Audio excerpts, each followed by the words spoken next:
Hello everyone. So we are studying the chapter Body Fluids and Circulation.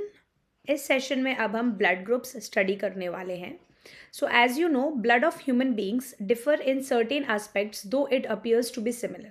ठीक है, तो हम ह्यूमन बींग्स में देखते हैं कि हमारे ब्लड ग्रुप सभी के अलग अलग होते हैं. So various types of grouping of blood has been done. Two such groupings, the ABO and RH, are widely used all over the world. ठीक है, तो हम इस ब्लड ग्रुपिंग में हम दो ग्रुप्स पढ़ते हैं, एक तो ABO ब्लड ग्रुप और एक RH ब्लड ग्रुप हम पढ़ते हैं. So let us talk about the ABO grouping here first of all. So ABO grouping is based on the presence or absence of two surface antigens, chemicals that can induce immune response. ठीक है, तो ये किस पर based है कि दो surface antigens पर बेस्ड है on the RBCs namely A and B, right ना. मतलब कि ये आपका आरबीसी है. ठीक है, अब आरबीसी पे कौन सा एंटीजन प्रेजेंट है. ठीक है, अगर मान लो सरफेस एंटीजन ए प्रेजेंट है, ठीक है, so that will give you the A positive A blood group. And अगर आरबीसी पर सरफेस एंटीजन बी प्रेजेंट है, so that will give you the B blood group. ठीक है, और अगर आरबीसी पर ए और बी दोनों सरफेस एंटीजन्स प्रेजेंट हैं तो ए बी ब्लड ग्रुप होगा. और अगर आरबीसी पर एक भी सरफेस एंटीजन नहीं है, ना ए है और ना बी है, so that will give you the O blood group, right. Similarly the plasma of different individuals contain two natural antibodies proteins produced in response to antigens. ठीक है, तो इन एंटीजन्स के रिस्पॉन्स में ना प्रोटीन्स प्रोड्यूस होते हैं plasma में. ठीक है, जैसा कि आप देख रहे हो कि ब्लड ग्रुप जो ए है, ठीक है, तो ए ब्लड ग्रुप वाले के पास जो आरबीसी पर एंटीजन होगा that will be A antigen, right. तो उसके प्लाज्मा में जो एंटीबॉडीज होंगी that will be against B. मतलब अगर इस ए वाले इंडिविजुअल में आप बी ब्लड ग्रुप डालोगे, ठीक है, तो इसके पास तो बी वाले क्या है, एंटीबॉडीज हैं, तो ये इसको अटैक कर देगा, ये बी ब्लड ग्रुप को एक्सेप्ट नहीं करेगा. ठीक है ना. सो इस इंडिविजुअल के पास एंटी बी एंटीबॉडीज होंगी, है ना. तो इनको कौन कौन डोनेट कर सकता है. बी तो डोनेट नहीं कर सकता, ए ब्लड ग्रुप डोनेट कर पाएगा क्योंकि वो सेम ही है. और ओ के पास कोई भी एंटीजन नहीं है इसलिए ओ डोनेट कर पाएगा. सिमिलरली बी ब्लड ग्रुप वाला जो है इसके पास आरबीसी पर एंटीजन क्या है, बी, तो इसके पास प्लाज्मा में एंटीबॉडी किसका होगा, एंटी ए का. ठीक है, तो बी को दे पाएगा और ओ भी दे पाएगा. Now A B blood group, इसके पास दो सरफेस एंटीजन्स हैं, antigen A and antigen B. ठीक है, एंटीबॉडीज इसमें एक भी नहीं होगा क्योंकि ए और बी दोनों ही है, तो किसके अगेंस्ट एंटीबॉडी बनेगा, नहीं बनेगा. तो ये यूनिवर्सल रेसिपिएंट है, राइट. ये ए बी का भी ले पाएगा, ए का ले पाएगा, बी का ले पाएगा, ए बी का ले पाएगा और ओ का ले पाएगा, राइट ना. तो हम इसलिए ए बी को क्या बोलते हैं, हम इसको यूनिवर्सल रेसिपिएंट बोलते हैं. मतलब ये सबसे ब्लड ले सकता है. ठीक है, क्योंकि इसके पास दोनों ही एंटीजन है, ए और बी. लेकिन ओ के पास एक भी एंटीजन नहीं है, इसके आरबीसी के सरफेस पर एक भी एंटीजन नहीं है, तो इसके पास ना ए एंटीजन है ना बी एंटीजन है, तो इसके पास एंटीबॉडी जो बनेगी that will be against anti A and anti B, right ना. तो ये केवल ओ से ही ले सकता है, राइट ना. सो ओ जो है ये आपका यूनिवर्सल डोनर है, universal donor. The distribution of antigens and antibodies in the four groups of blood A, B, AB and O are given in table 18.1. ये मैं आपको explain कर ही चुकी हूँ ये table. You probably know that during blood transfusion any blood cannot be used, है ना. जब आप blood transfuse कर रहे हो एक individual से दूसरे individual में, तब आप कोई भी blood नहीं use कर सकते हो. The blood of a donor has to be carefully matched with the blood of a recipient before any blood transfusion to avoid severe problems of clumping, destruction of RBC, है ना. तो अगर आपको blood transfusion करना है तो आपको donor और recipient दोनों का ही ब्लड ग्रुप मैच करना पड़ेगा या चेक करना पड़ेगा, जिससे कि ताकि आप क्लम्पिंग को या फिर आरबीसीज के डिस्ट्रक्शन को आप अवॉइड कर सकें.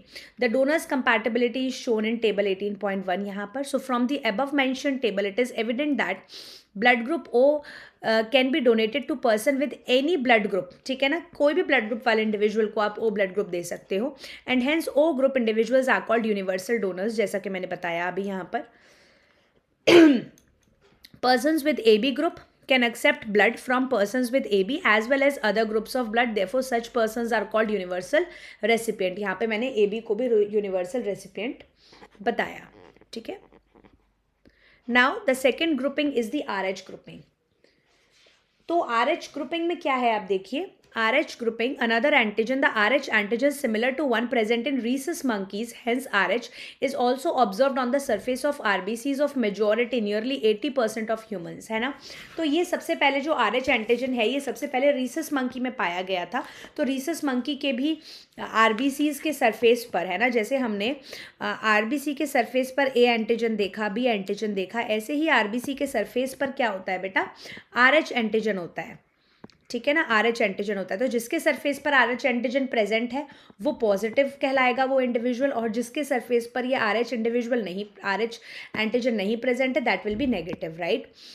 सो मेजॉरिटी मतलब 80% ऑफ द पॉपुलेशन जो है वो RH पॉजिटिव होती है.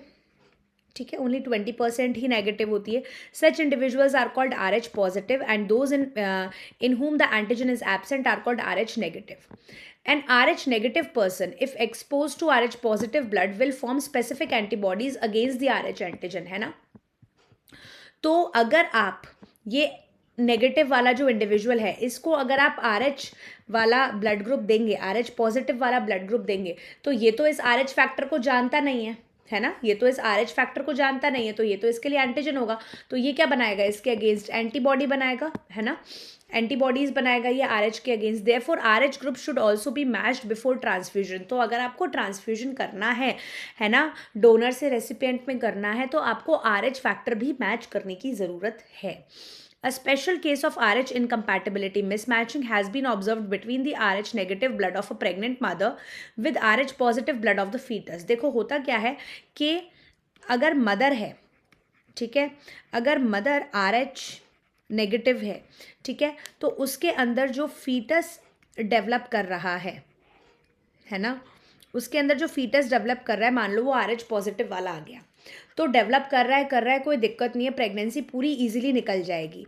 लेकिन जब डिलीवरी होगी, है ना बेटा, तो डिलीवरी के टाइम पर क्या होता है ना, देखो दोनों जो मदर और फीटस हैं दोनों ही अलग हैं, अभी तो प्लेसेंटा की मदद से ये लोग अलग हैं. ठीक है ना, दे आर बोथ सेपरेटेड, दोनों का ब्लड जो है ये वेल सेपरेटेड है बाय प्लेसेंटा. ठीक है, तो आप यहाँ पर क्या लिख सकते हैं, blood wall separated by placenta, अभी तो जब ये प्रेगनेंसी चल रही है, ब्लड वॉल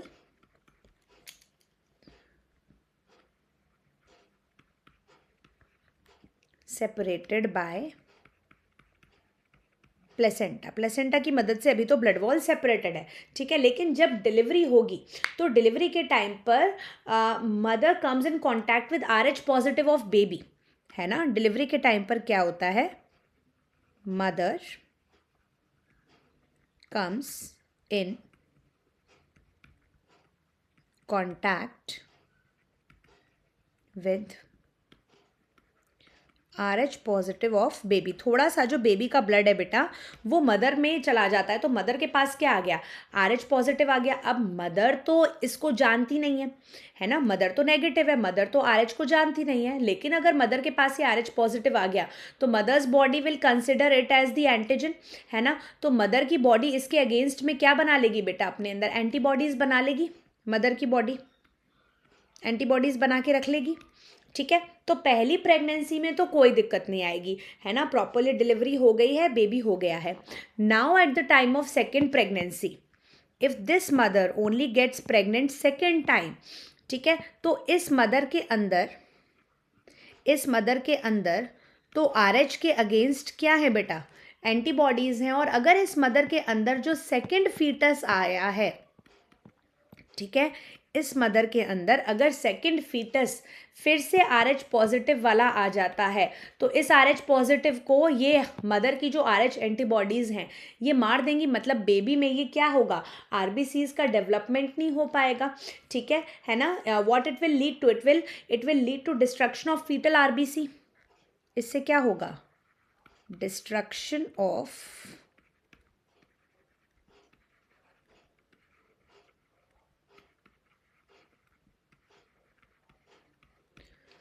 फीटल आरबीसी के मतलब फीटस के जो RBCs हैं वो डिस्ट्रक्ट हो जाएंगे, राइट ना. तो इसको, इस कंडीशन को, और ये जो बेबी है सेकंड फीटस ये डेवलप नहीं हो पाएगा obviously.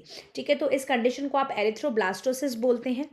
What you call this condition as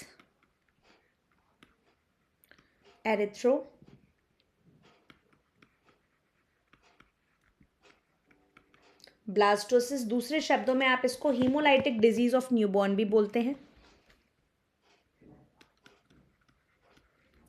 haemo मतलब वही आपका हीम किस में है, आरबीसीज में, और लाइटिक मतलब कि उनका ब्रेकडाउन, उनका लाइसिस, ठीक है। सो haemolytic disease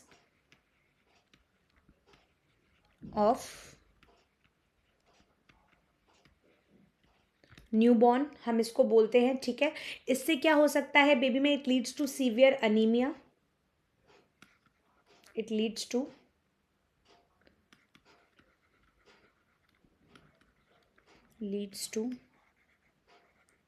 severe anaemia,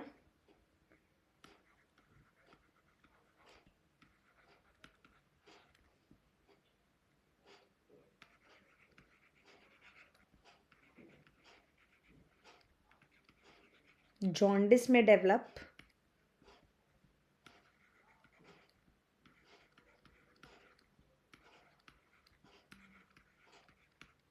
can also be fatal, ठीक है, और ये जानलेवा भी हो सकता है।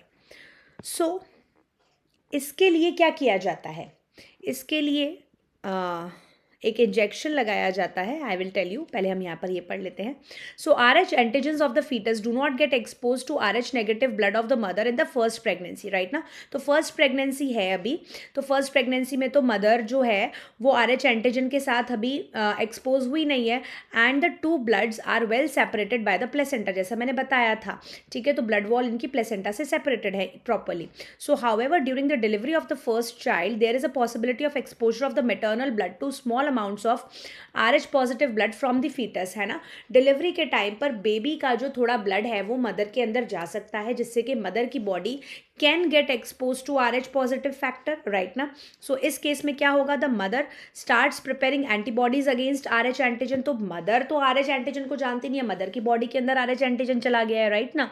तो उससे क्या होगा, मदर की बॉडी इसके ऑब्वियसली RH एंटीजन के अगेंस्ट एंटीबॉडी बनाएगी अपने ब्लड में।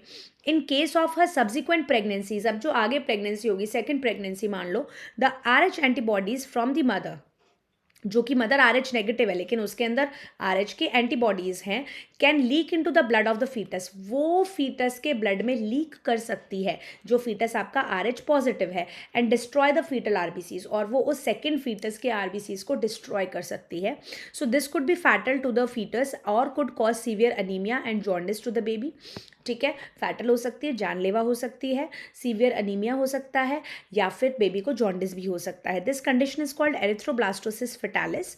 This can be avoided by administering एंटी-RH antibodies to the mother immediately after the delivery of the first child, है ना। तो इसके लिए आप क्या करें कि just after the first delivery, ठीक है ना, जैसे ही फर्स्ट डिलीवरी हुई है, ये डिलीवरी हुई है जैसे ही पहले, ठीक है, तो इसको क्या दे दें आप शुरुआत में ही, मतलब मदर ने पहला बच्चा जैसे ही डिलीवर किया है तो पहला बच्चा डिलीवर होते ही इस मदर को आप क्या एडमिनिस्टर कर दें, एंटी-RH एंटीबॉडीज़, है ना। मतलब जो RH एंटीबॉडीज़ बनने वाली थी उनके अगेंस्ट ये आप दे रहे हैं एंटी, है ना। ये आपने दे दिया, जिससे कि क्या होगा, अब इस मदर के अंदर RH एंटीबॉडीज़ बनेंगे ही नहीं, है ना। आपने एंटी-RH एंटीबॉडीज एडमिनिस्टर कर दिए, इंजेक्ट कर दिए इस मदर में, राइट ना। So which is acting against the RH antibodies in the mother, तो मदर के अंदर RH एंटीबॉडीज बनेंगे ही नहीं, और सब्सिक्वेंटली जो अदर प्रेगनेंसीज हैं वो इजीली हो पाएंगी, right now. So that was all for this lecture. Hope you all enjoyed the session and got the concepts very clearly. Please like the video and do subscribe my channel for more such videos. Bye bye, good day, take care.